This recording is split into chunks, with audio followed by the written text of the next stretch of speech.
پہلے تو میں نے مسلمانوں کے اخلاق سنے تھے، اب تو میں نے دیکھ بھی لیے، پر یہ بتا جب 12,000 آیا تھا جان کیوں نہیں چھڑائی؟ تو حضرت چارہ کاٹتے کاٹتے رو پڑے، فرمانے لگے تو نہیں نہ جانتا یہ بیٹیاں سانجی ہوتی ہیں، پتہ نہیں نا؟ میرے رسول پاک نے تو حاتم تائی کی بیٹی کے سر پہ کپڑا رکھ کے کہا تھا بیٹیاں برابر ہوتی ہیں،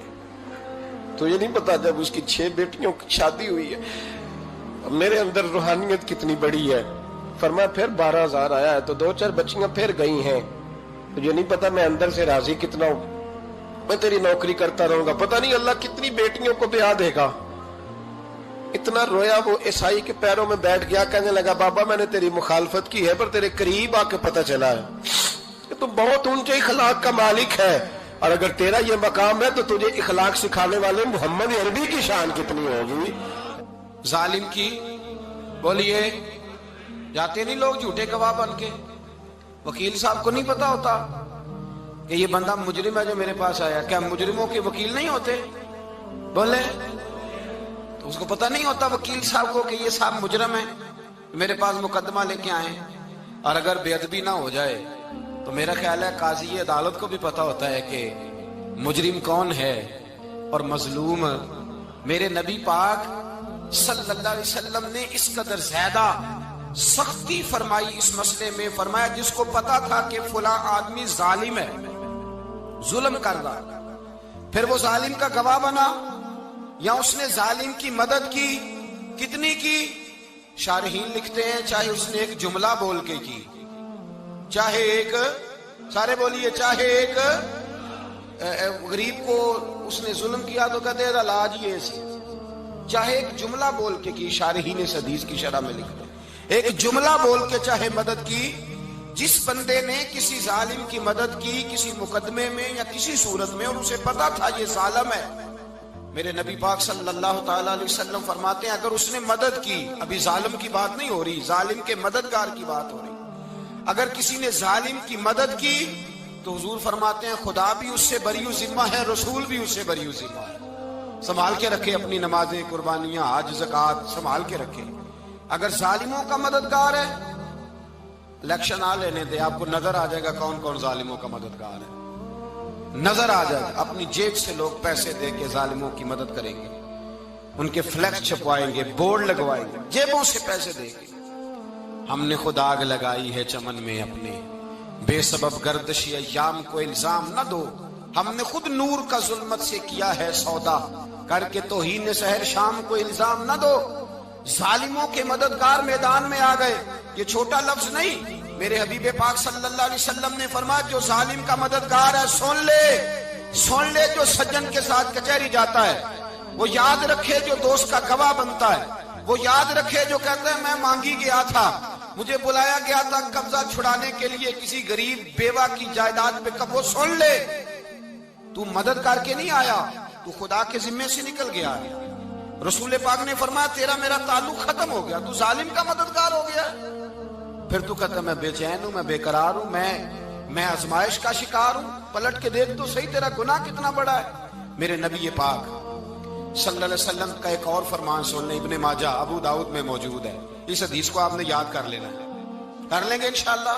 سارے کہیے انشاءاللہ، کر لیں گے یاد۔ حضور صلی اللہ علیہ وسلم نے فرمایا اگر تو ظالم کی مدد کرے گا نا، یہ لفظ دل کی تختی پہ لکھ لینا، یہ مکافات عمل ہے، مکافات عمل دنیا، ادھر کرو گے تو ادھر بھرو گے۔ فرمایا اگر تو کسی ظالم کی مدد کرے گا، سن لے حضور کا فرمان ہے، اگر تو ابن ماجہ ابو داؤد سیاہ میں موجود ہے، فرمایا اگر تو کسی ظالم کی مدد کرے گا تو رب تعالیٰ مرنے سے پہلے پہلے تیرے اوپر بھی ظالم کو مسلط کر دے گا، تیرے اوپر بھی ایک دفعہ ظلم ضرور ہوگا اگر تو ظالم کی، وہ کسی صورت میں بھی ہو سکتا ہے، کسی صورت میں بھی تیرا بیٹا ہی اٹھ کے ظلم کر دے گا، تو الجھ جائے گا، کسی نہ کسی جگہ تیرے لیے تباہی کا سامان ہوگا، تیرے اوپر ظلم ہوگا، اس لیے کہ تو ظالموں کا مددگار ہے۔ چاہیے یہ تھا کہ تو مظلوم کی مدد کرتا، انسانی ایمانی یقین کا فریضہ سر انجام دیتا، تو ظالموں کا مددگار ہو گیا۔ ٹٹول کے دیکھ لیں، رزلٹ نکال کے دیکھ لیں، ہمارے زمانے میں ظالموں کے مددگار زیادہ ہیں، اتنی لمبی زبانیں نکال کے ظالموں کی مدد کرتے ہیں، بڑے بڑے کالم نویس اللہ نے انہیں قدرت دی لکھنے کی، تو اپنا قلم ظالموں کی مدد میں خرچ کرتے ہیں۔ وہ لوگ جن کو اللہ تبارک و تعالیٰ نے قدرت دی، ہمت دی، طاقت دی، کچھ لوگ ان کے حلقہ احباب میں،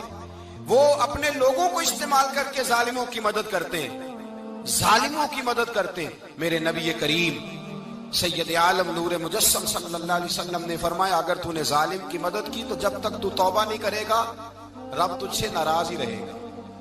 اللہ تجھ سے، او بھائی جس سے رب بھی ناراض ہو گیا، نہ کھانا نہ پینا نہ سونا نہ جاگنا نہ نیند، پھر تیری ہر چیز تیرے لیے آزمائش ہو جائے گی، پھر تیرا سایہ بھی تیرے لیے خوف کا سامان بنے گا، پھر زندگی جیتی جاگتی لاش بن جائے گی، تو اپنے کندھوں پر اپنی میت اٹھائے پھرے گا جب تو ظالم کا مددگار ہوگا۔ اور نبی پاک صلی اللہ علیہ وسلم نے فرمایا ظالموں کا مددگار بھی ظالم ہوتا ہے، ظالموں کا مددگار بھی، سارے بولے ظالموں کا مددگار بھی نہیں، کو نہیں، آپ سارے نہیں بولے، ایک دفعہ بولے ظالموں کا مددگار بھی، پکی بات ہے، ظالموں کا مددگار بھی۔ اللہ اکبر، جس کا یارانہ ہو، جس کا دوستانہ ہو، جو کہے میں نے نا اس کو اوکھے ویلے کے لیے ظالم کو یاد رکھا ہوا ہے۔ کبھی مشکل میں رکھے نہیں ہوئے لوگوں نے ظالم دوست، کہتے میں نے رکھے ہوئے ہیں، بلکہ ہمارے دیہات میں تو کہتے ہیں میں نے بازو بنائے ہوئے ہیں۔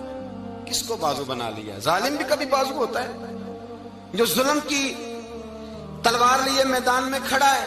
قارون، حامان، فرعون، نمرود کا حال نہیں لوگوں نے دیکھا؟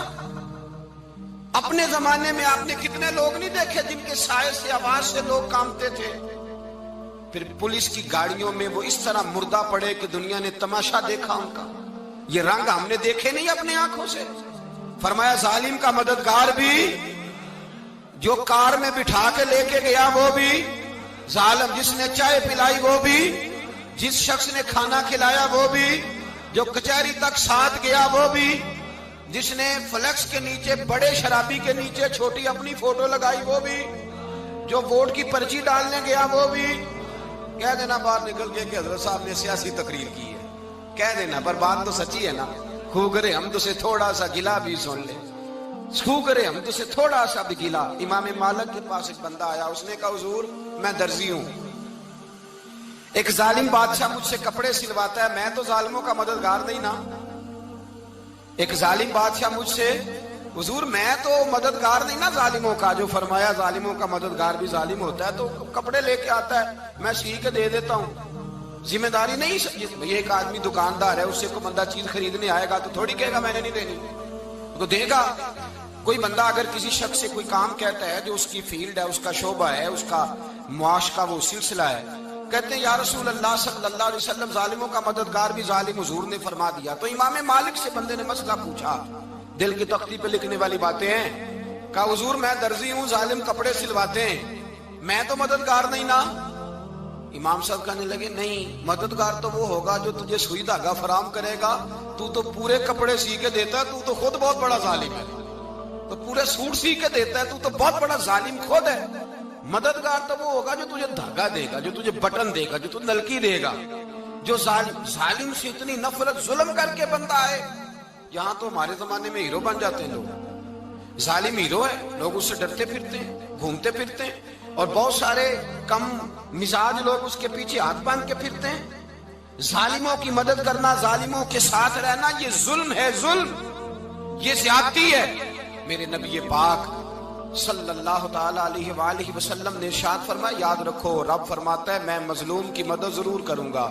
چاہے جلدی کروں چاہے دیر سے کروں، میں مظلوم کی مدد۔ اور حضور صلی اللہ علیہ وسلم نے فرمایا ہے، حضرت معاذ بن جبل کہتے ہیں حضور نے مجھے یمن کا گورنر بنایا، جب میں جانے لگا نا تو حضور نے بڑی نصیحتیں کی، بخاری میں موجود ہے، فرماتے ہیں جب میں پلٹنے لگا تو میرے رسول نے فرمایا معاذ ایک منٹ ٹھہر جائے، ایک بات میری یاد رکھنا، اس کو نہ بھولنا۔ کہا حضور کیا؟ فرمایا دیکھنا کسی پہ ظلم نہ کر بیٹھنا، کہیں تجھ سے زیادتی نہ ہو جائے۔ محبوبہ پھر حضور نے فرمایا سن میرے معاذ، میں تجھے گورنر بنا رہا ہوں، زیادتی نہ کر بیٹھنا۔ یا رسول اللہ صلی اللہ علیہ وسلم کیا ہوتا ہے؟ تو میرے کریم نے فرمایا جب مظلوم دعا کے لیے ہاتھ اٹھاتا ہے تو عرش کا مالک کہتا ہے فرشتوں پیچھے ہٹ جاؤ، عرش کا